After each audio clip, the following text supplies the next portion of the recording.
Hey, how's it going, everybody? Hope you're having a good week. Happy Thanksgiving, right? So we got November 23rd, Wednesday today. Yeah, Thanksgiving, Thursday, Friday, into that weekend and all that. Hope you guys stay safe. Have a good one. We'll get right into it. We'll start off with some PMA like we always do. This is actually some lettering from a friend of mine from Long Beach, California. This goes by Sharky Nov. Check him out on Instagram if you want. Swiss Precise. He actually wrote that little piece up there. It says love and life. My wife, um, we actually got our ring fingers tattooed, and she has love, and I have life. Hers is for this scripture here from First Corinthians. Love is patient, kind, etc. It's a good one. Never heard of it.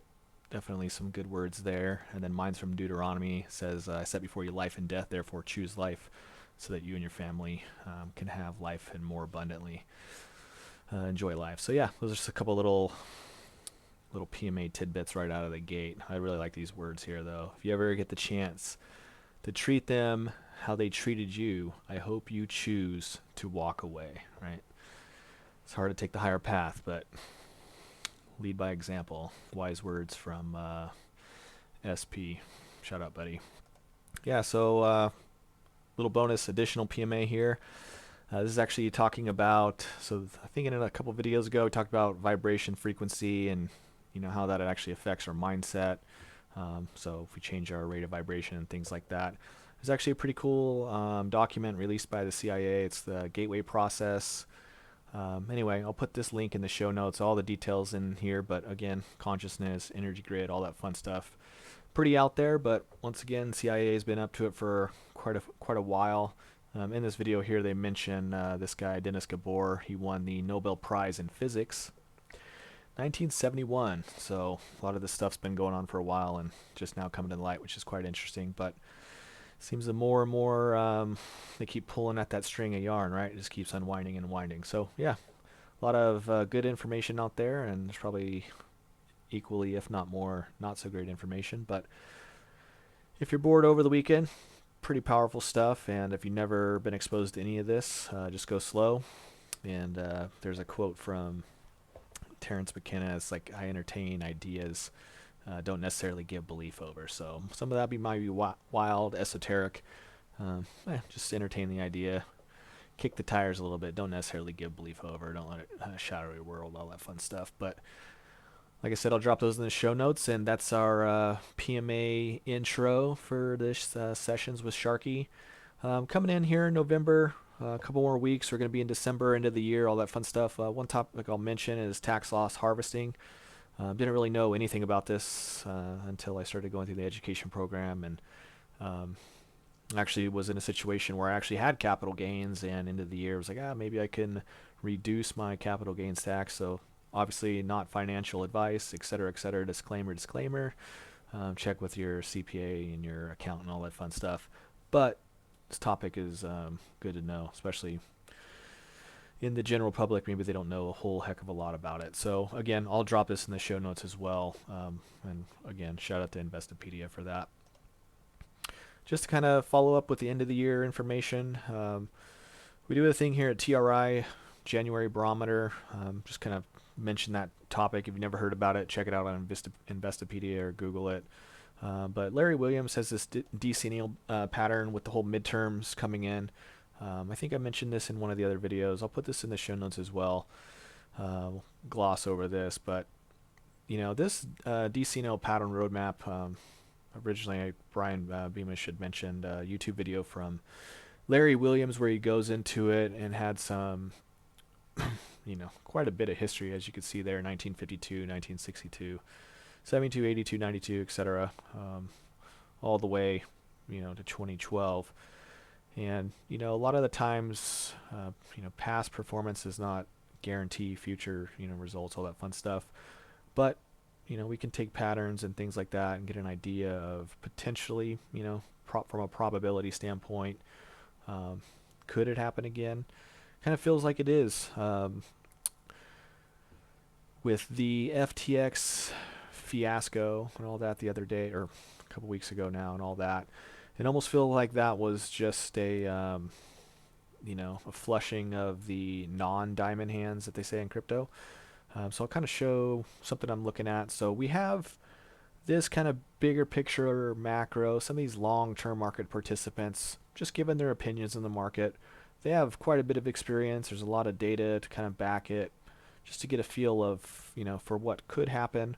There's three things that'll happen. One is the market will go sideways. Two, this will be option B, is the market will go down. Or three, market will go up.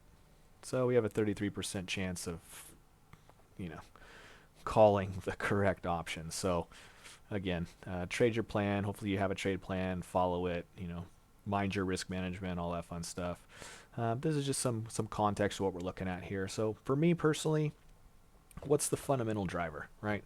We had some negative fundamental news with FTX and Sam Bankman and the shenanigans there with, man, he's donated to a lot to different politicians. I think the other guy at FTX was heavy on the Republicans, and then Sam was heavy on the Democrats. So the whole two wings of the same bird thing, greasing the palms of both sides. Just between the nepotism and the corruption, it's just a lot of lack of character and integrity that Marcus Aurelius talks all about.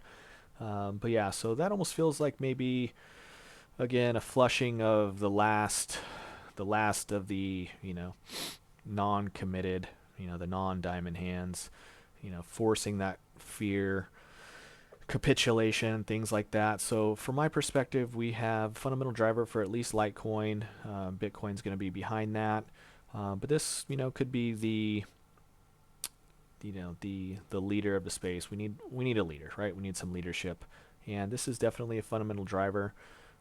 The estimated ETA for this, as you can see here, is going to be August of 2023, so a few months out from now. Nothing crazy.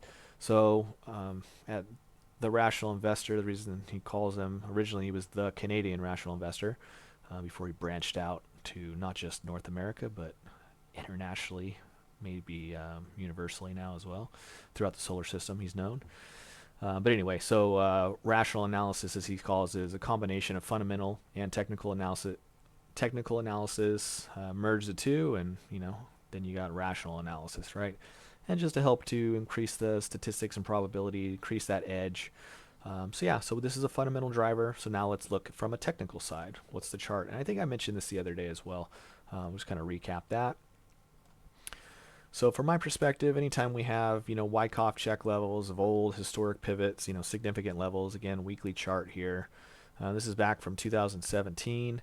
So I would expect the market to at least respect this here. It did put in a little weekly W, 2018 there, stabbed through again. So it's kind of playing with this level consistently over time. Nothing to say that it's not going to hold here, but it's not a terrible location to take a shot. We have the point of control with volume profile here.